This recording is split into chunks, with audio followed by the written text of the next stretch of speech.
And you know what? It's a choice. No one can force God on you. No one can force Jesus on you. And that's one thing I want to tell you. One thing tonight, if you're going to leave with anything, leave with the choice of Jesus, accepting Jesus. This next skit we're going to do is called The Bird and the Worm. We do this one in the streets because this is a reality. It's reality.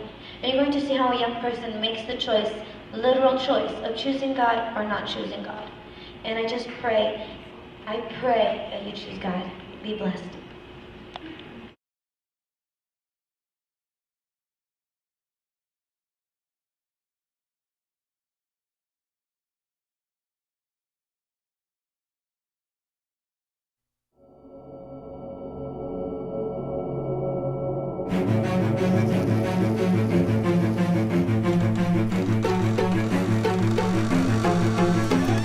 He wears his heart safety pin to his backpack. His backpack is all that he knows.